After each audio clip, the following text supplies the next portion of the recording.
A big issue here in Washington this week, healthcare reform repeal. Where does the American public stand on the issue? Well, here's my summary of all our available data.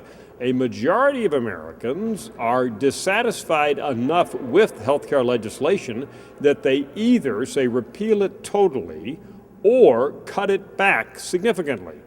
In fact, that percentage is 57%. You see the numbers there in front of you, 32% in this question wording say repeal the bill totally, and another 25% say cut it back significantly. Put those two together, and that's where we get the majority, the 57%, who say come back, push back from the bill itself, modify it, or repeal it altogether.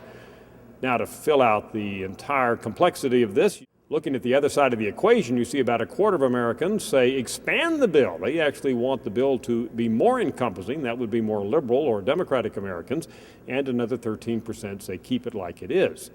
So again, we have a tilt towards saying repeal or cut back on the bill when we ask the question this way. However, and this is an important point, legislators in Washington were only given a choice to say yes or no to repealing the whole bill. That's how the Republicans set up the legislation they wanted the House to vote on.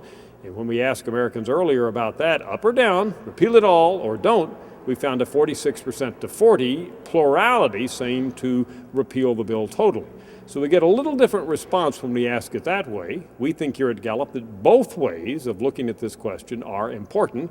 In my opinion, when you put it all together, the bottom line is a majority of Americans do say cut back on the bill, either totally or cut it back significantly, and I think that's what we learn that's most important from our recent data on healthcare reform legislation. I'm Dr. Frank Newport, Gallup's editor-in-chief.